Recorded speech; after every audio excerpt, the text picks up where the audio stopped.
Well, hello there, YouTube, and welcome to Wednesday, the 30th of October. It is, 48 degrees out here. I think it's supposed to be rainy most of the day. It's that time of year. That shouldn't be surprising. But right now, it's just a really light mist. Why does she constantly think I'm talking to her? I must say something that triggers Siri. And always in the morning when I come walking out here. Maybe it's the way I lift my wrist. Maybe I got something turned on to activate Siri when you do it a certain way. Anyway, it's a very comfortable morning. We're going to roll off and go to work. Be a nice day to just kind of hang out. Find something relaxing to do. All right, let's roll. 1 degree warmer. It's 49 here in Vancouver. It rained quite a bit.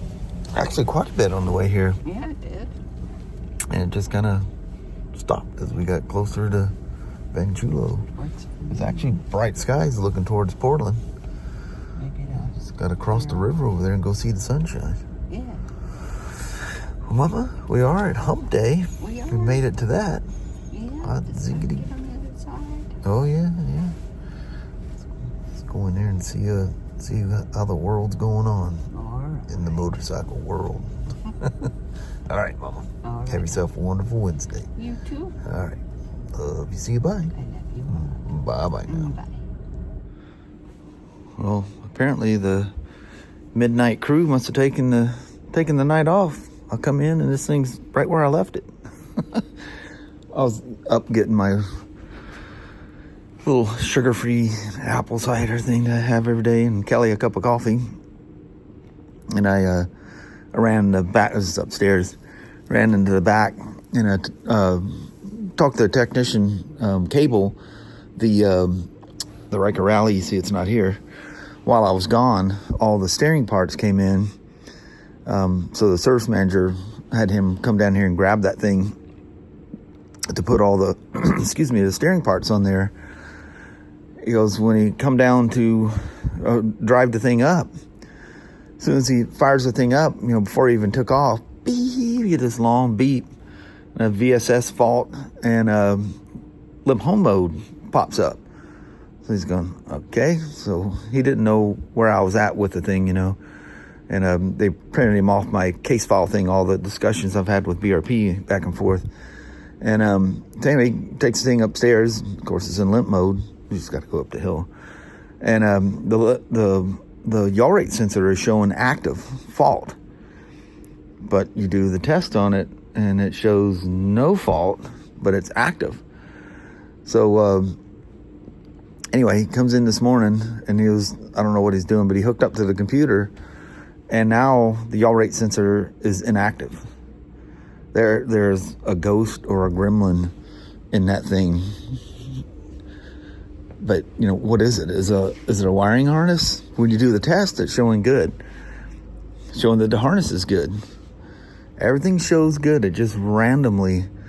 So we're like scratching our head up there going, we're just never going to fix this thing. No matter what we do, there's something that's randomly causing that yaw rate sensor to go off.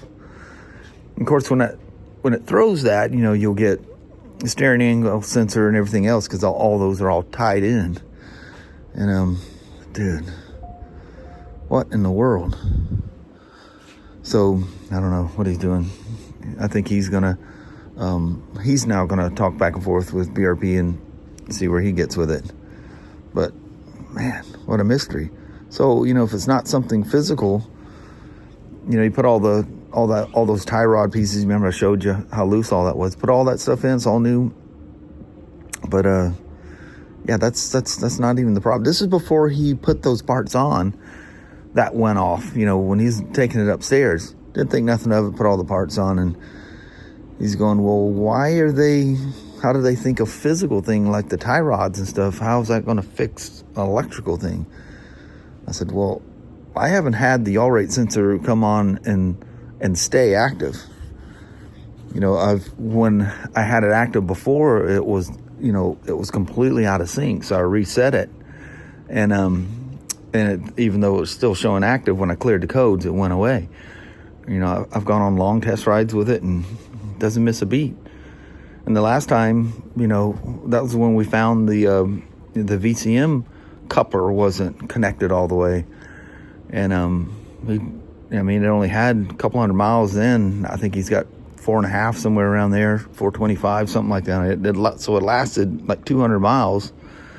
And I long forgot about it until one of the service drivers goes, "Hey, that rally's back." I go, "No way." I said, "What's it for now?" He goes, "Same thing." So it just randomly comes back. So what do you do? Is it a wiring harness needs to be replaced? It's crazy. I don't know.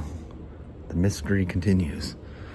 But at the moment, I don't have to stress over that one because now somebody else is taking it over. But, I feel obligated to keep in touch and, help in any way I can.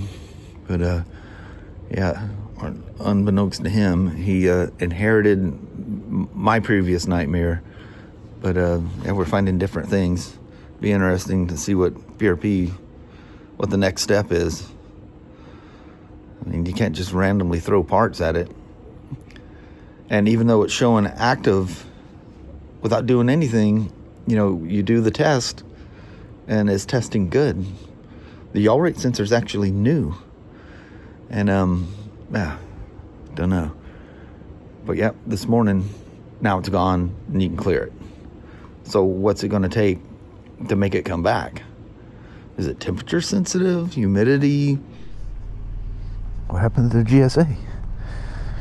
Well, that would be the rumble you hear in the background. She done.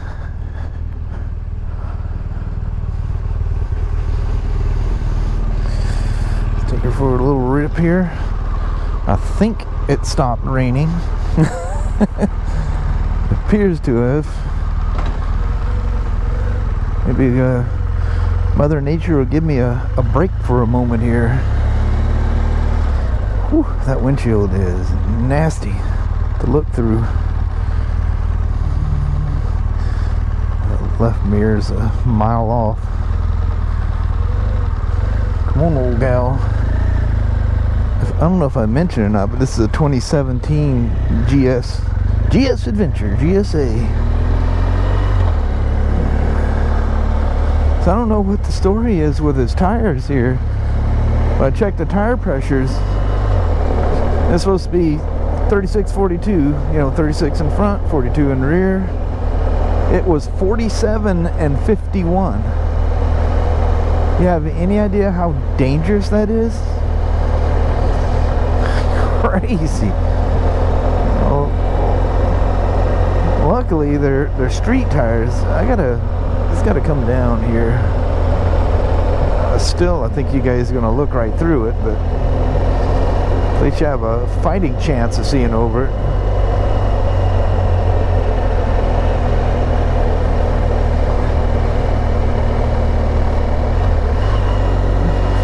$55,000 miles on this gal. She has flat seen a mile or two in her lifetime. That's very nice. We're getting some of that, always want to call it a bloom, like a late bloom, is getting a late fall stuff starting to kick in pretty strong down here.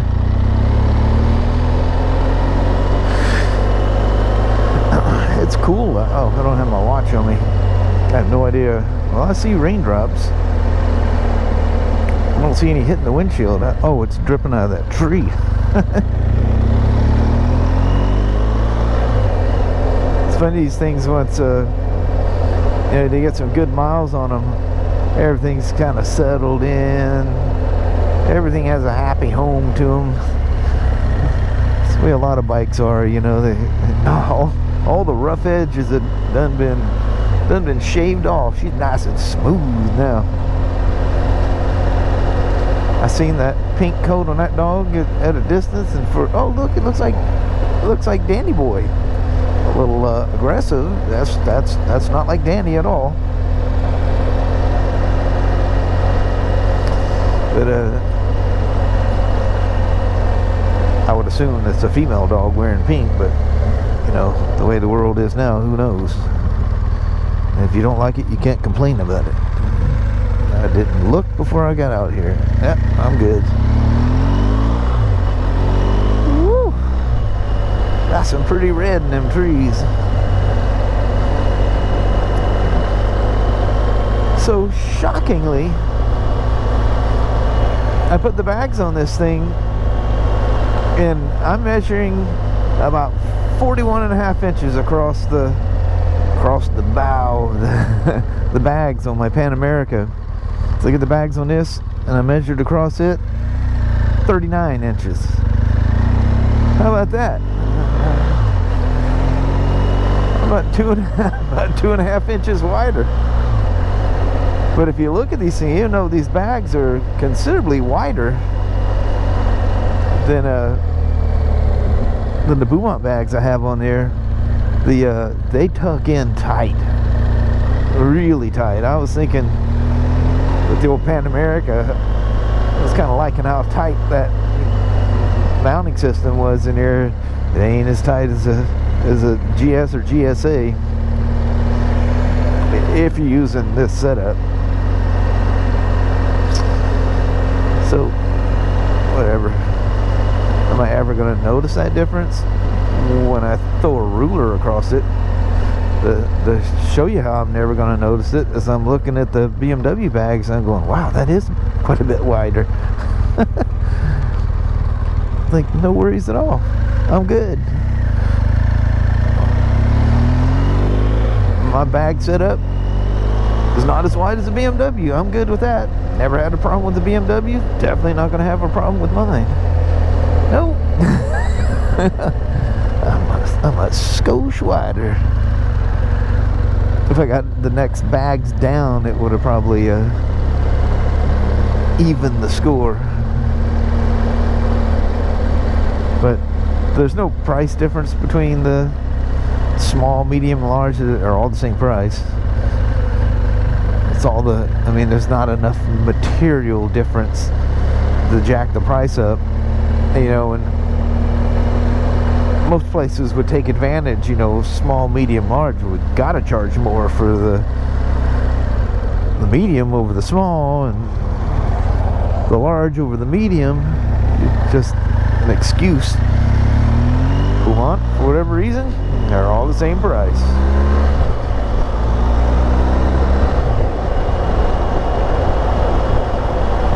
Yeah, but it's got a park to it out here,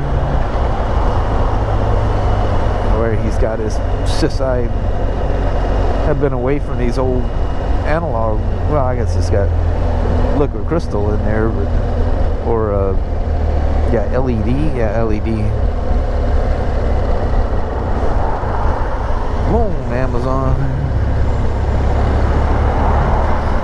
That is one homely truck. Do you see he was all the way in the left turn lane, taking that left around there? I think there's no oncoming traffic going to go take a left on the Covington out here. There'd have been trouble.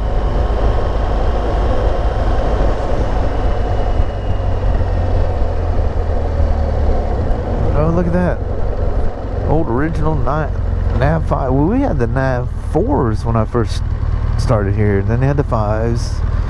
Then he went to the 6. And that's when they got rid of the actual physical border on them.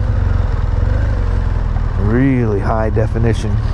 These old gals, plenty, see them plenty good.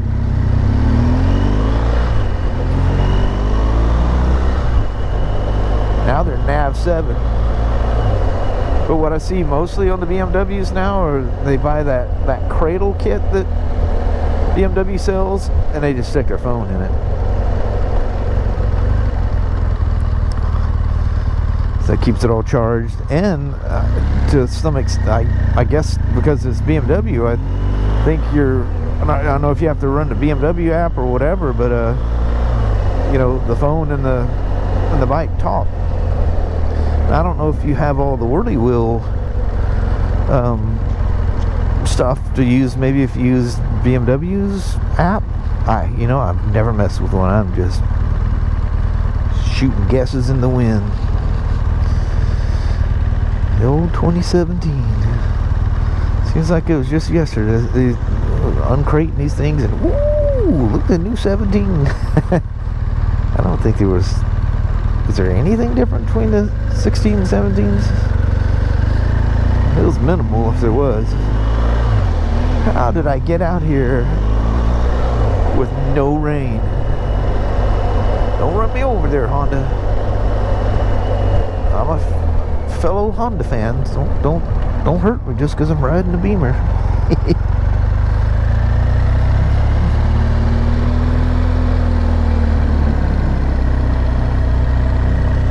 Good old 1200 GSA, old tried and true.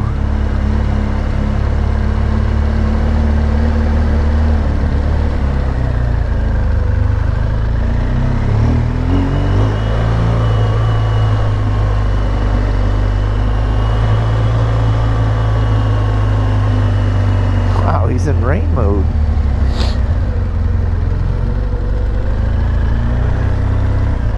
But you tend to drive a little more careful when it's wet out anyway, so there's my boy. Oh, he's in deep conversation today. He says, I ain't got no time to wave at no motorcycle. I think he seems to wave more at the Spyders anyway. He gets the much bigger smile. Probably I thought that little car was gonna scoot down my way there for a second. Look at that trees, isn't that beautiful? Leaves on that Jeep sitting out there. That's all kinds of pretty.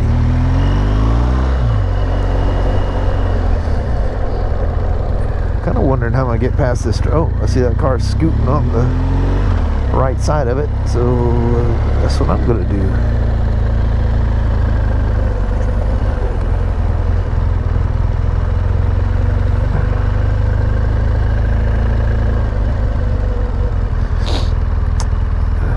Boy's riding his motorcycle out here. Well, it was nice this morning.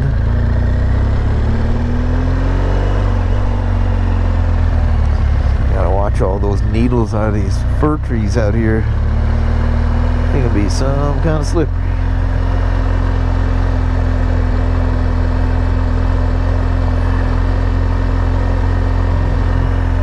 I don't know if visually see this or not, but I'll show you how the bags are much more tucked in. Initially I didn't think so until I measured it and I go, yeah, you know, all the thickness is getting, come on you slippery trannies, all the thickness I think of these, the wider bags on the BMW, it's not by much though. The Pumonts are they're about this much longer and about that much taller. But this thing, if you look at the back, they're tucked in nice and tight. But, you know, to look at it, I would think mine was the same or less. Valves were all perfect on this thing. Coolant was low. The whole disc thing happened, you know, with him losing the brakes because it boiled. I don't know what happened to make him ride the rear brake like he was. He might have been riding around in enduro mode on the street, which is guaranteed to take a disc out on these ones. I mean, guarantee you it will, because it, in that mode, it tends to bias the rear brake. So yeah, don't do that on the road. And that's not listed in your manual. But yeah, buddy, definitely been it's been ridden. A good old-fashioned bath, and she'd look like brand new. It takes some work, but I can make it look brand new. Well, I guess there was one thing, the battery's getting pretty low in health. It's starting and stuff okay, but it's like at 30%. You just go ahead and replace them. Well, you know, don't panic over it, but don't leave it alone until it gets too low, and leaves you out, you know.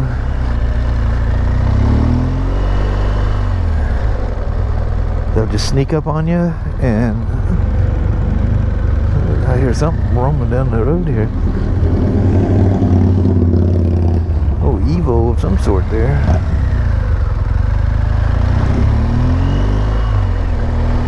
Oh, I think that guy, I think I see that thing parked out there a lot at that corner store. It's fantastic. I made it through that ride without a single drop hitting me.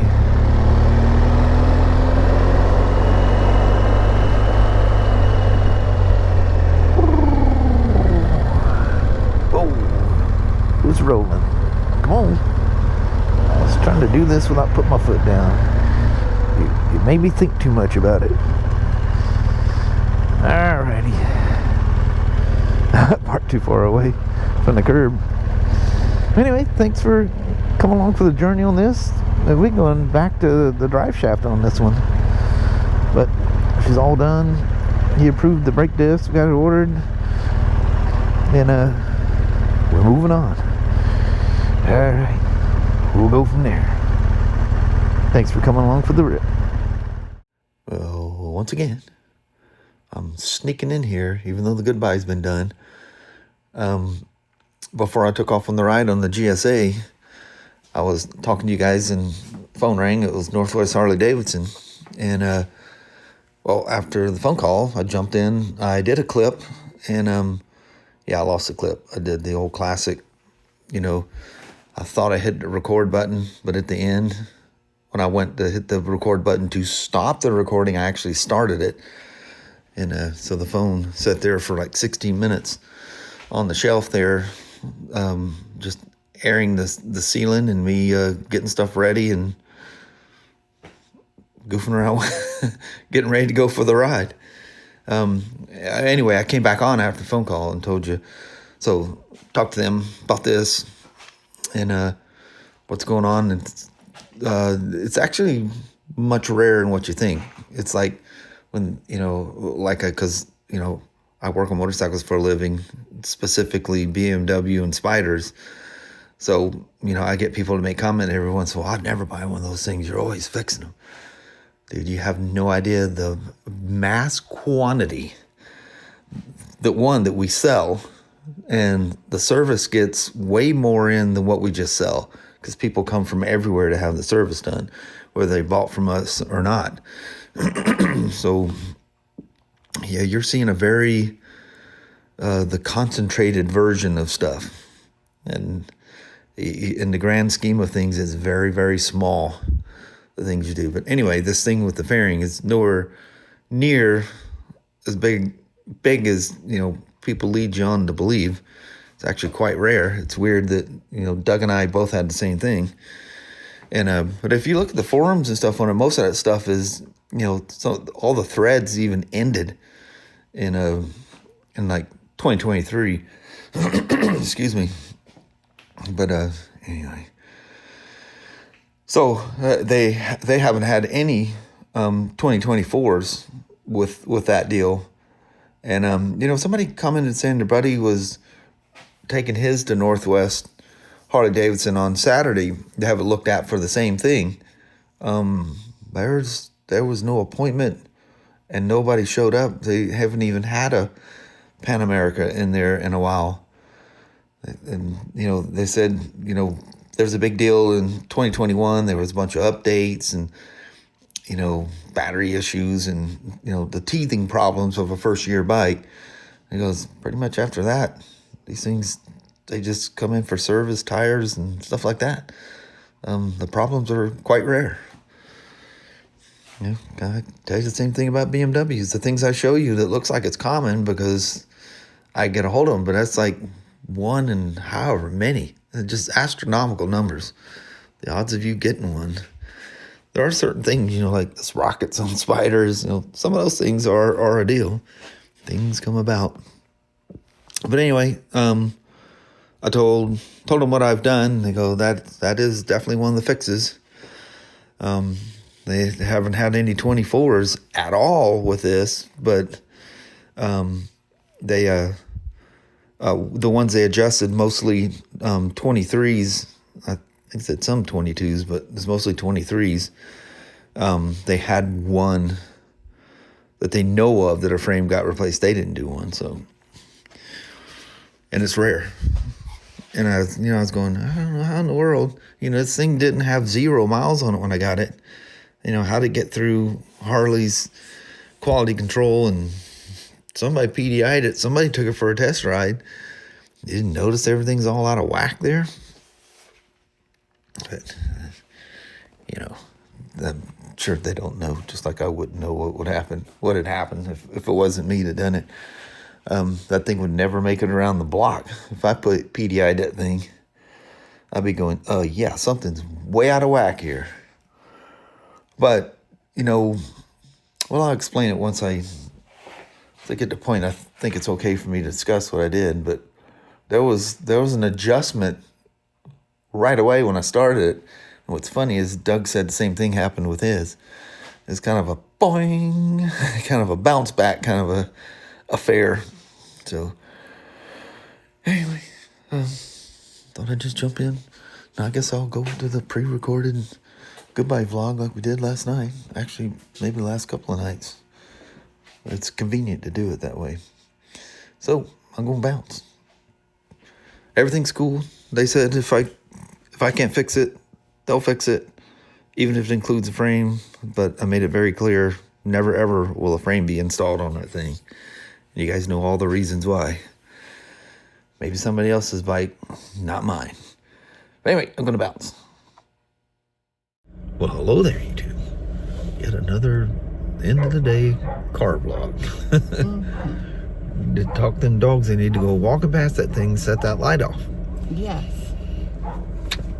They're all running around, but none of them go that way. Yeah. I saw it. They're just right in this one little area. We need that light to come on. Maybe a little remote or something to kick something off. Or I just have to start carrying my light again with me on the phone, for the phone. I fix the lights so they come on in the dark and go off in the morning. Yeah. Like I like. That comes expensive light bulbs, though. Not if they're LED. They still go out. All the Yeah. bulbs I've been replacing are LEDs. They don't last forever. No, nothing does. No. But anyway, that was a fun day at work. The rain, man. Coming home was crazy rain, too. Unbelievable rain. Mm-hmm. Yeah, we were like 50 miles an hour. Whoa, whoa, whoa, whoa, whoa, whoa. Everybody's thankfully going, because you can't see. You have no choice but to go slow. It's just pouring. It was. And there's a stretch. What's that? Past Woodland? There's a stretch there. The road started turning dry. It was very pleasing. There were little blue spots in the sky and stuff. It was nice. Mm-hmm. But anyway, I reckon we should roll out. All right. Well, thank you guys so much for watching. We really do appreciate it. We will talk to you tomorrow. Same smoke time, same smoke channel. Don't forget to give it a thumbs up. And you guys have an amazing Thursday or Friday. Yeah. And made it through the hump day. We're on the back side. Now we just got you. Yeah. All right. Thanks for watching. We'll see you guys in the morning. See you in the morning. All right. Bye-bye now.